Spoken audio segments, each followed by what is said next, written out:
Hi, I'm Maximilian Alvarez. I'm the editor-in-chief of the Real News Network and host of the podcast Working People, and this is the art of class war on Breaking Points. Over 11,000 writers across the entertainment industry, represented by the Writers Guild of America East and the Writers Guild of America West, have been on strike since the beginning of May. The strike has brought much of the industry to a halt because, as the strike itself is reminding studio bosses every day, the industry itself cannot function without their essential labor. Like a volcano, the WGA strike is a historic eruption of serious, long simmering, and ultimately untenable issues within the entertainment industry. And the result of the battle being fought right now will shape the industry as we know it at a time when that industry is experiencing explosive technological change. Among the key issues at the center of the dispute between the writers and the Alliance of Motion Picture and Television Producers, or the AMPTP, are residuals for writers on productions developed for streaming services, the threat of studios using artificial intelligence to replace writers in writers' rooms, and the emergence of so-called mini rooms, which hire fewer writers. These are some among many concerns. And now, members of SAG-AFTRA, or the Screen Actors Guild American Federation of Television and Radio Artists, which represents 160,000 actors, announcers, broadcast journalists, dancers, DJs, puppeteers, recording artists, singers, stunt performers, and other media professionals, could be joining their WGA siblings on the picket line. In a letter sent to the union leadership and its negotiating committee earlier this week, A-list actors like Meryl Streep, Julia Louis-Dreyfus, Jennifer Lawrence, and Ben Stiller committed to a strike if a contract with the AMPTP is not reached. This moment, the letter's signatories note, represents, quote, an unprecedented inflection point in our industry. A strike brings incredible hardships to so many, and no one wants it, they continue. But we are prepared to strike if it comes to that, end quote. As Katie Kilkenny reports at The Hollywood Reporter, quote, the signatories specifically called out their interest in instituting a, quote, seismic realignment of minimum pay rates, streaming residuals, and exclusivity provisions. The letter called for a transformation of self-taped audition practices and major regulation of artificial intelligence, making sure that the deal, quote, protects not just our likenesses, but makes sure we are well compensated when any of our work is used to train AI, end quote. Now, we are recording this installment of The Art of Class War on Friday, June 30th. And the SAG-AFTRA contract is set to expire at midnight tonight, Pacific Coast time. This segment won't air until next week, so there will be developments in this story by the time that you watch it. It's possible that SAG-AFTRA and their bargaining committee will reach a tentative agreement with the AMPTP before the midnight deadline. It's possible that negotiations will be extended. And it is also possible that performers could be on strike by the time that you watch this segment. Regardless of what happens in the coming hours and days, though, we need to talk about this moment in the entertainment industry. What brought us to this point? What these crucial struggles tell us about the state of labor in entertainment, and what we can all do to support the workers whose labor means so much to so many of us. To talk about all of this and more, I'm honored to be joined today by Sasha Stewart and Diani Rodriguez. Diani is a rank-and-file member of SAG-AFTRA, and she will be speaking here as a rank-and-file member, not a representative or official spokesperson for the union. Sasha is a WGA East Council member and Writers Guild Award-nominated TV writer, producer, and creator. Sasha, Diani, thank you both so much for joining us today on Breaking Points. I really appreciate it. Good to be here. Thanks for having us. Well, I know there is a lot going on right now. as I said, Sasha, you and your fellow writers have been on strike for 9 weeks. Diani, you and your coworkers are in the midst of a contract fight that is playing out minute by minute. And I really, really can't thank you both enough for taking time out of this maelstrom to sit down and chat with us. And I promise I won't keep you too long. And I promise Breaking Points viewers that I won't go on too long with this segment. But I wanted to just sort of, yeah, like start where we are right now. We don't know what's going to happen in a few hours. We don't know what's going to happen in the coming days. But what we do know is what brought us to this moment right now and why this moment is so significant and pivotal for you, your coworkers, and the entertainment industry itself. So I wanted to turn things over to you both and ask if you could just, yeah, really bring our viewers and listeners up to speed on what brought us to this moment of a WGA strike, a potential SAG-AFTRA strike, and like these massive issues at the center of them. And why is this such a pivotal moment for the entertainment industry? So, Sasha, why don't we start with you? As I'm sure Gianni has felt as well, we at the WGA and I think many other entertainment unions feel that the industry is broken and that it has been broken by tech companies. The same way that tech companies have broken other industries that had been functional and that had been more supportive of their workers and has forced their workers into worse and worse conditions has happened in the entertainment industry. What the tech companies didn't realize, though, is that we are one of the most heavily unionized industries in America, and we will not put up with this. And so they thought that they could break us. They thought they could make our hours longer, our pay worse, our conditions worse, and hire fewer and fewer of us to do more and more work for free or for less pay. But they didn't realize who they were up against. And now, we all know the saying, F around, find out. We are now in the find out phase, and we are showing them each day that we are on the picket lines what we mean, and that we are worth something, and that we deserve to share in the profits that we create for them. And I want to note that we have had so much solidarity from SAG-AFTRA, specifically on the picket lines. Every time we have a picket, SAG-AFTRA shows up. They bring a table. Their staff come. Their workers come, as in other actors.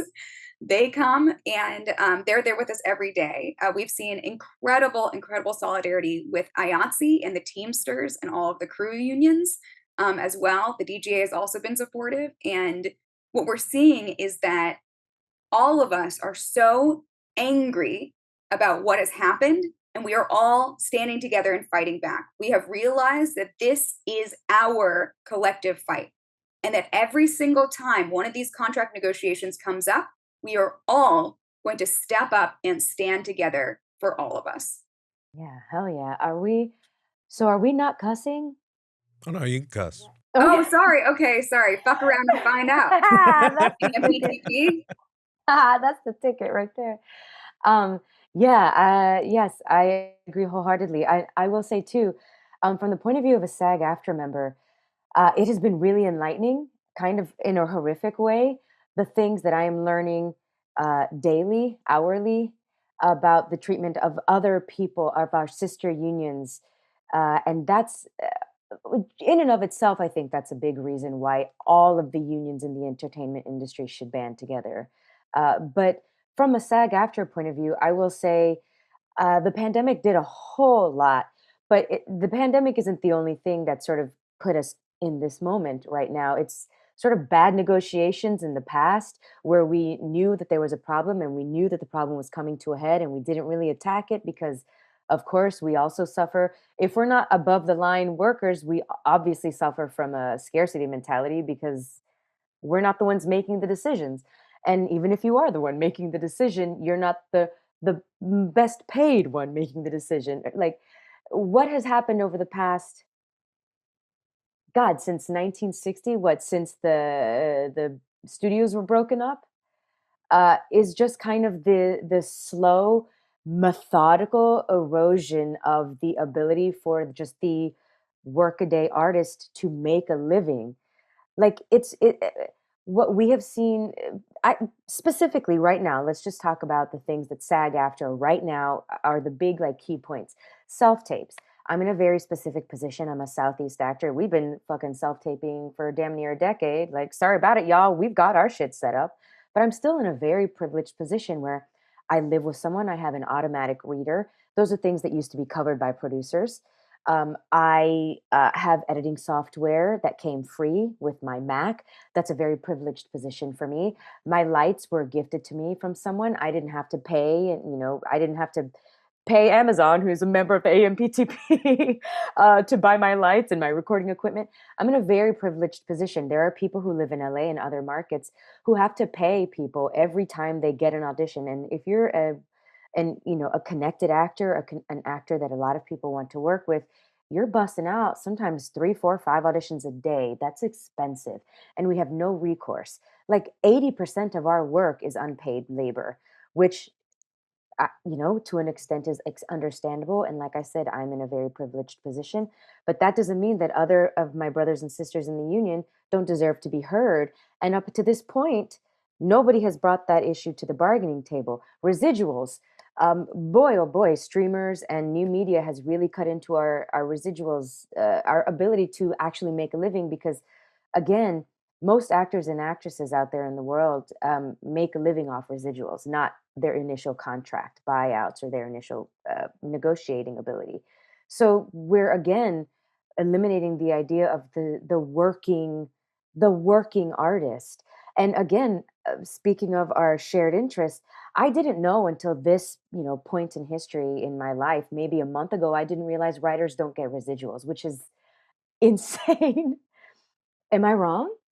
Animation writers don't get residuals. Animation, that's what it is, because my Writers gentleman Guild. caller is an animator. Okay, so that makes sense why I conflated that in my mind. But still, like, you look at things that have broken boundaries, like Moana. I got to see little brown girls on TV, and the person who brought that to light, who brought that beautiful script to light, isn't going to get to see the fruits of that labor beyond the initial contract. But somebody's making money off of that, just not them. We can talk. Lord, don't get me started on our health and pension for SAG-AFTRA. If we don't talk about this now, we're never going to get another opportunity to talk about this. We've already been stripped of these amounts. Our health went up in the middle of a pandemic. So people who are series regulars can't afford healthcare right now. That's a thing we have to address. AI, in the same respect, like we're absolutely standing in solidarity with our WGA brothers and sisters because, like, again, if we don't deal with this right now, in 3 years, it will be too late. When it comes up they're already going to be able to use our likeness. They're already going to not have to deal with us because they can just like shift past us. Shit's insidious. The shit is insidious, and if we don't deal with it now, and if we don't try and be as and like force transparency on their end, they're going to have nothing but multitudes of avenues in which to hide in the next 3 years. It will be too late. It's already a little too late. I think that like that sense that it may already be too late is something that I imagine a lot of folks who are watching and listening to this feel on the consumer side. All right. And I want to kind of address this head on because for folks who are watching and listening to this and who are thinking, well, why should I stand in solidarity with Hollywood workers when I don't like what Hollywood does, right? Or like, for whatever reason, right? I don't like superhero movies, right? Or just like all they do is remakes, right? You throw the baby out with the bathwater. You blame all of the workers for all the things that you hate about a certain industry. And this goes back to the one of the recent Art of Class War segments that we did right here on Breaking Points. If you guys remember, in the wake of the high stakes or high profile firings of Don Lemon at CNN and Tucker Carlson at Fox News, everyone was kind of jumping on the bandwagon to say, like, well, just get rid of all, corporate media. And then I, on this segment, interviewed Bob Batts and Steve Mellon from the Pittsburgh Post-Gazette, where they and their coworkers have been on strike since October of last year. And I was like, look, like I get where you guys are coming from. I despise CNN and Fox News and all of these massive corporate media outlets, and I have good reasons for doing so. But we can't throw the baby out with the bathwater. The folks at the Pittsburgh Post-Gazette, just like folks at newspapers around the country that are struggling to survive, they do vital work, and they are not, just conflatable with, Don Lemon, right? So there are gradations here. We need to kind of be able to see some nuance here. And I want people to understand that Hollywood is not just some big monolith, right? The very fact that we have a strike right now is because the labor side and the bosses side are on opposite ends of the negotiating table. And I would propose, a lot of what you hate about the Hollywood industry is coming from the other side of the bargaining table. And I think that point was made all too clearly by a viral quote that was in a recent interview that Rick Ellis did with an anonymous executive at Apple TV Plus. And this anonymous executive just really, as we say, said the quiet part out loud. And I want to read this quote for folks, just so you know what we're dealing with. And then I want to toss it back to Sasha and Diani to ask if you could expound upon this and say, like, what does this tell us about, the executive side, the boss's side? What does this quote reveal about why the things that we love about the entertainment industry are being destroyed in front of our eyes? So this anonymous executive told Rick Ellis in this interview that was published earlier in June, quote, "You could cut the CEO pay in half, but that doesn't mean the money will end up in the pockets of writers. This isn't a situation where streaming companies don't appreciate the value of writing in the content ecosystem. We do. But we will pay the absolute minimum we can. I see people online blaming streaming for all of this. But this is how all businesses work. When a company moves its factory to Mexico or its customer service functions to Costa Rica, it's not personal. It's not because that company's executives hate their employees or don't value them. It's just a simple profit-loss equation. And that's the case here. Streaming platforms are going to pay the least amount they can for everything, writers included. I don't mean to sound like a dick, but writers tend to be smart and love what they do. But they can also think they're the center of the fucking universe," this executive says. "I know this strike is personal for them. I get it. I'd feel the same way. But this is all just numbers for the studio. What's the least amount we can get away with paying for everything?" End quote. Sasha, your thoughts? Yeah, so definitely. I agree that's what they say. I agree that that is their mentality, and I disagree strongly with the premise that this is how companies function. This is not how companies function. This is how companies who are obsessed with late stage capitalism, Wall Street capitalism, corporate greed capitalism, and capitalism that values profit growth over everything else functions. This is not how sustainable companies function. This is because sustainable companies always invest in their workers. When you invest in workers, you get better outcomes, you get better products, you get things that people enjoy, and you get better workers who can continue to work for you. When you invest in workers, they give you everything. And when you disinvest in workers, you disinvest in your product. And so at the end of the day, this is bad business. It is bad business for them to say that we will squeeze everything out. And I mean that across the board for every single industry, because this exec admitted it, like this is what they want to do everywhere. And since Apple has its hands in everything, I agree. This is what they're doing everywhere. They're always constantly trying to squeeze us workers and make their profits. But that is not going to be sustainable. And eventually, people will fight back. And we are just lucky enough to be in a unionized industry where we have the power to fight back now. But someday, we're all going to fight back, you know? Um, and I also just want to say that, like, this is why striking is so important. This is why unionization is so important, because we're not going to teach these companies how to be better companies without them listening to us. And right now, the only way they're listening to us is through our power and by flexing our power. Because if they were listening to facts and reason, this is not the answer this person would have given. They would have said, I don't know why we didn't accept it.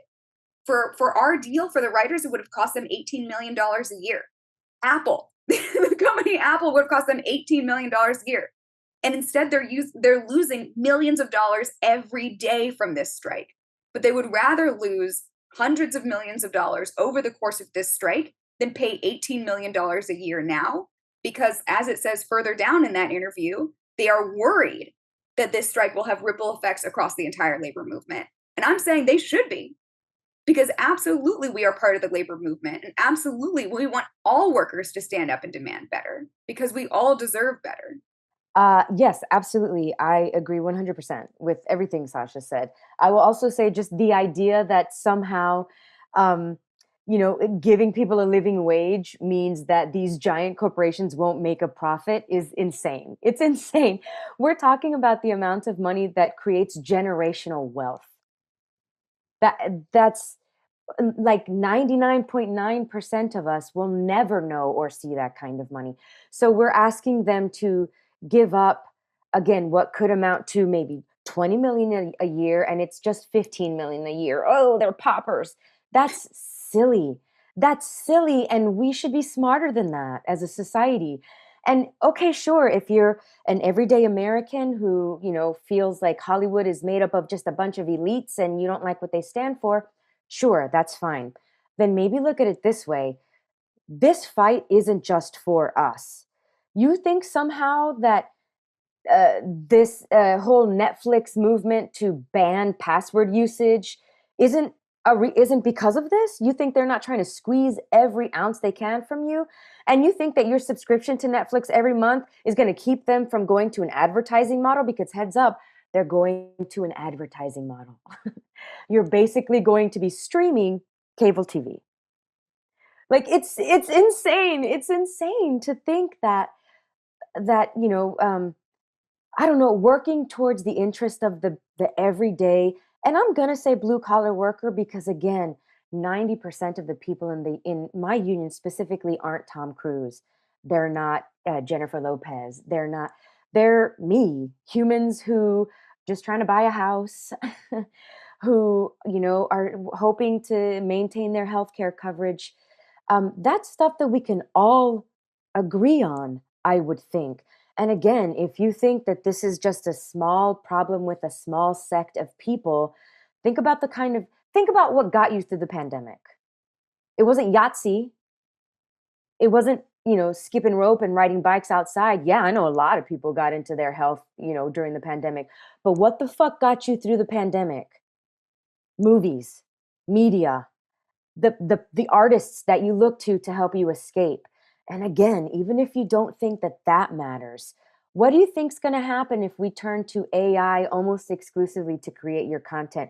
Because heads up y'all, AI isn't intelligent enough right now to create original concepts. It's just going to throw up shit that already exists. You don't like the MCU, you don't like Marvel? Well, fuck, you're shit out of luck cuz that's what you're going to get. It's just going to be like, instead of purple and blue, it's going to be like pink and green. That's literally it. That's the difference. Like, you don't have to love media. You don't have to love artists. Just, like your own creature comforts. If you like your own creature comforts, then invest in this movement. Invest in understanding what solidarity means, not just for you in your whatever job you have, but for this market, and how whatever happens here today and over the next couple of months is going to affect you. I promise. Amazon doesn't just make movies. You want to go to movie theaters? These people aren't like this strike isn't going to be the end all be all. Then we got to take it to Congress because we got to break up these monopolies. Because again, you think that we're the only ones going to be affected? You like going to see movies at movie theaters? Good luck making these people not charge you $40 a ticket. That's not including concessions, because they'll be able to do that because they'll own every part of production. It's not just us this affects, y'all. And if you don't like us, and if you don't like what we stand for, then back us for you. Back us because you feel like you are owed a piece of the pie. I just wanted to add a couple tiny things. One, to our audiences out there, I wanted to say that exactly what Diani and Maximilian were saying, that like if you're pissed off about something, we probably are pissed off too. So, you know how Paramount Plus just like took off a whole bunch of really great shows? We hate that too. They're doing it as a tax write off so that they don't have to pay us.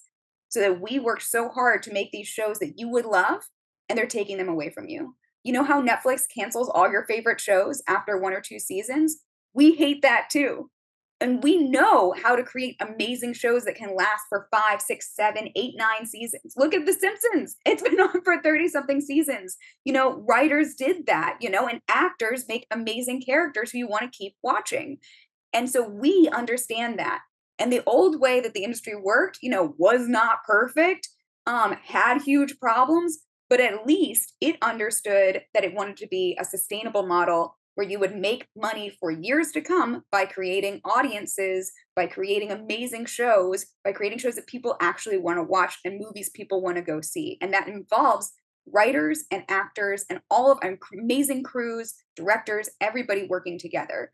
And another thing I wanted to mention that this Apple writer or Apple executive, sorry, they're definitely not a writer. It's not a well-written answer there. That this Apple executive said was that they're willing to squeeze really hard on all of their labor costs. And what that is going to cost them is the quality of their work, because there's only such an extent that people can bend before they break. And if you keep making writers' rooms smaller and smaller and smaller and smaller, and you keep working us harder and harder and harder for fewer and fewer weeks so that we're just desperate, desperate to make our health insurance minimum, that's not going to create the amazing art and the amazing shows that you all love and that we want to give to you. And it's not going to be sustainable down the line, because if we go from having writers' rooms where there's 12 of us all riffing and having fun and like coming up with amazing characters and storylines to like 2 people, who are those 2 people going to be? I can tell you they're not going to be women. I can tell you they're probably not going to be people of color. They're probably not going to be queer people, you know? And they're probably definitely not going to be disabled people. You know what I'm saying? So you're going to narrow the point of view that we're seeing. And then also, who's going to come after them? As in, like, who's going to come and make the shows next? Because there's no pipeline towards having writers for the next generation. Because if you only have 2 people in the room, you're going to hire the people you've always hired. That's one of the other things that I was going to say, again, if you're not into the whole, if you're not into the whole, oh, Hollywood, that has nothing to do with me. Let them do whatever. I just want to sit down and watch my streamers. If you're not into that, again, that's fine. I mean, I think you're kind of a dickhead, but that's fine. But if you want to see yourself and you're not a cis white male, good luck. Because if you haven't noticed, then let me open your eyes to this. The shows that are being canceled and pulled off are generally women-centered shows, people of the global majority centered shows, LGBTQIA plus centered shows. If you enjoy that, then fine. Close your eyes and sit in a corner and just wait. But again, even if you don't care about the art, even if you don't care about anything message wise tailoring to you, because you don't need to see yourself, you'll can ingest whatever. If you don't think that these costs of of giant corporations trying to squeeze out writers, costume designers, actors, if you don't think that eventually they're going to squeeze us enough that there's nothing left to squeeze, that cost isn't going to come back down to you. Just look at the grocery shelves right now.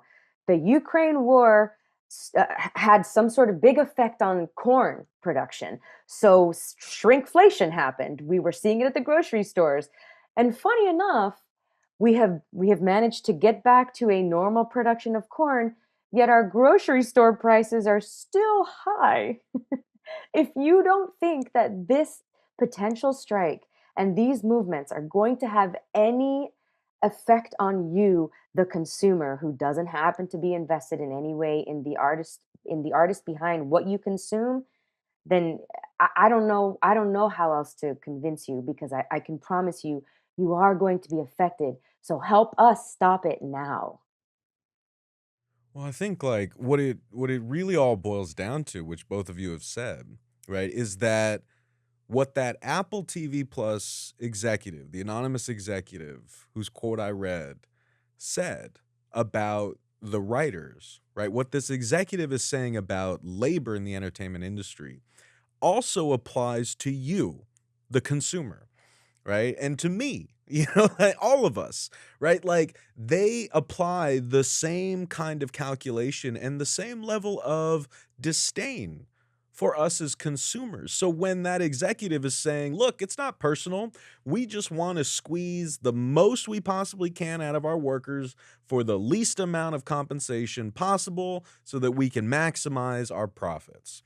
Now, when they're thinking about you, the consumer, and when they're thinking about integrating AI, even though frankly the technology is just not there, it like you guys, I want to impress upon everyone, if a boss who owns the AI is telling you that the AI is capable of replacing writers, they're doing that because there's a reason, and they need you to believe that. Because if you believe that, that makes you weaker at the bargaining table, right? So they I want people to understand that like they are overselling the capabilities of AI as it exists right now because they're trying to scare us into taking less, right? So that's one point. The other point, though, is that if you integrate AI now, as Sasha and Diani have said, like it's gonna be crap. It's gonna be slop, base level entertainment, and their calculation is how like poor of quality. Like what is the minimum amount of quality that we need to ensure of our product so that people will still keep watching it or still keep consuming it, right? This is kind of when the lie of capitalist competition gets put under the light. Because if you effectively have a number of companies that own everything and they aren't really truly competing with each other, then consumers have nowhere to go and the quality of everything starts going down. You can see it in across sectors. We cover it every week at the Real News, every week on my show, Working People, from the railroads going down the toilet to consumer products. Like the quality of everything's going down because it can, because it is profitable to do that when you aren't really competing with anybody and you think the way that these executives think. So that's my last sort of plug from the consumer side. I hope people listen to Sasha and Diani about why this concerns all of us as workers, as people with a vested interest in working people having some semblance of power in their workplaces, and that we all have a vested interest in working people not just being perpetually put at the mercy or lack thereof of our bosses who enjoy unchecked power and untold wealth. If you have an interest in that, then this fight is for you as well. And I guess I wanted to just sort of quickly end on that note because we do got to wrap this up. But I wanted to ask Sasha and Dini if you had kind of any final notes that you wanted to share with viewers and listeners about what they can do to stand in solidarity with WGA strikers. The strike is still going, and we need to be there for WGA members until they get the contract that they deserve. SAG-AFTRA may go on strike, may not, but how can we collectively better support our brothers, sisters, and siblings across the entertainment industry doing the work that makes that industry run? I just wanted to shout out three different things. One is the Entertainment Community Fund. This is a really amazing fund. You can find it by going to entertainmentcommunity.org. And we have put it together. It was pre existing, but right now we've put together a special fund to help workers who are facing financial difficulty because of the strike. And this includes all workers in the entertainment industry, not just writers. So actors who are out of work, crew members who are out of work, anybody who is hurting financially because of the strike, we are here to take care of them. And the Entertainment Community Fund is here to take care of them. So please donate if you can. And if not, even just like shouting it out to people and asking others to donate would be so, so helpful. And then if you want to join us on the picket lines or learn more about our issues, you can go to our contract website, which is wgacontract2023.org. And then finally, a personal little plug. We've been creating a strike YouTube comedy show. Since I'm a late night writer, a lot of late night writer friends who currently don't have jobs, we decided to make basically a labor comedy show. It's called Contract TK. The TK stands for to come, which is a little journalism joke. Maximilian knows this. I was like, got it. I got that one, baby. Exactly. So that's just youtube.com/@contracttk. And we've been doing just about a weekly show.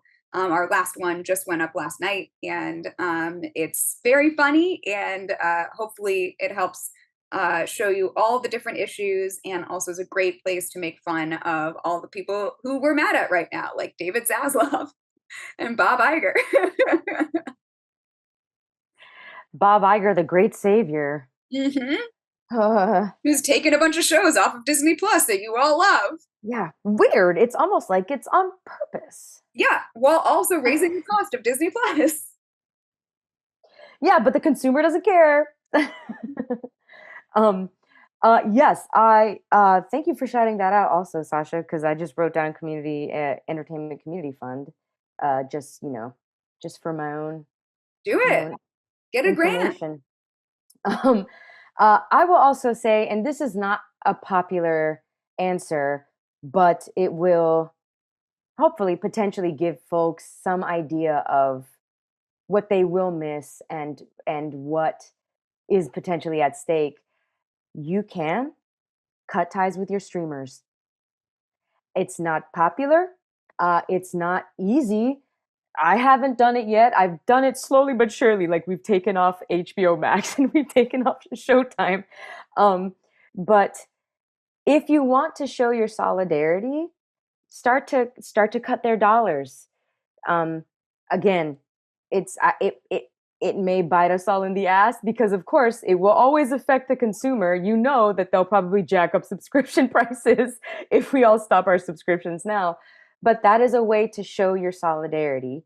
Another way I would say, absolutely join the picket lines if and when invited. It has become glaringly obvious that bodies are a big need, which is why a lot of the pickets in Atlanta have been a little um, stop and go because, since it's a right to work state, we don't have the lines are not as clear cut, and it's much more difficult to convince people who don't have as much of a vested interest, specifically financial interest. So put your body, get your steps in. Go and get your steps in, like skip leg day and just, get maybe 500 steps, more than 500 steps in, but get your About steps in 20,000 steps. get 20,000 steps in on a picket line and be a body. Relieve somebody of their duty just for a hot second. That's a great way to support. I will say another way to support, get on social media. Jump on social media. Use the hashtags, hashtag solidarity, hashtag WGA SAG-AFTRA. Look them up, use them, bring bring eyeballs to it. Talk to people around you. Again, people, people who don't there are people who don't even know this is happening, but who consume media that we create every day for half of their day. Let them know, shout it from the rooftops, tell them what's at stake, and be really honest and true with them, and remind them of the insidious nature of this. I was talking to both of you earlier before we started recording of this surprise contract that was offered to the five guilds in British Columbia in Canada, ACTRA and IATSE and DGA Canada. Y'all, the AMPTP, these giant corporate conglomerates and their mouthpieces literally went behind the backs of the WGA and SAG-AFTRA here stateside and offered a contract to a union whose deal wasn't up, and it is a bad contract in an effort to subvert the solidarity that we are seeking here. If you don't think that's insidious and gross, I don't know how else you can show support. If you think that's insidious and gross, and you think that, NBC Universal's strategically planning sidewalk repairs in order to keep picketers from being able to picket is insidious and gross, then find a way to support us. Do what Sasha said. Use those hashtags. Like, scream it from the top of your lungs, because right now what we need most, besides money to keep it going, because a lot of us are jobless now, we need eyes and ears to put pressure on these corporations. If the consumer doesn't seem like they care, Absolutely, they're going to stick to their guns and see if computers can do what we do. And I'll tell you right now, they cannot. They're feeding you bullshit. If you think that James Earl Jones is going to come back and do another movie, I promise you, we ain't there yet. The shit's open sourced. So your cousin who has like a back room in his mom's basement is doing it just the same as like people who have gone to technical colleges. We aren't there yet. So what you can do to support us is care and spread the word. So that is Sasha Stewart and Diane Rodriguez. Diane is a rank and file member of SAG-AFTRA and is speaking here as a rank and file member, not a representative or official spokesperson for the union. Sasha is a WGA East Council member and Writers Guild Award-nominated TV writer, producer, and creator. Thank you for watching this segment with Breaking Points, and be sure to subscribe to my news outlet, The Real News, with links in the show description. See you soon for the next installment of The Art of Class War. Take care of yourselves. Take care of each other. Solidarity forever. Hey guys, if you like that video, go to breakingpoints.com, become a premium subscriber, and help us build the best independent media organization on the planet. That's right. We're subscriber funded. We're building something new. We want to replace these failing mainstream media organizations. So again, to subscribe, it's breakingpoints.com.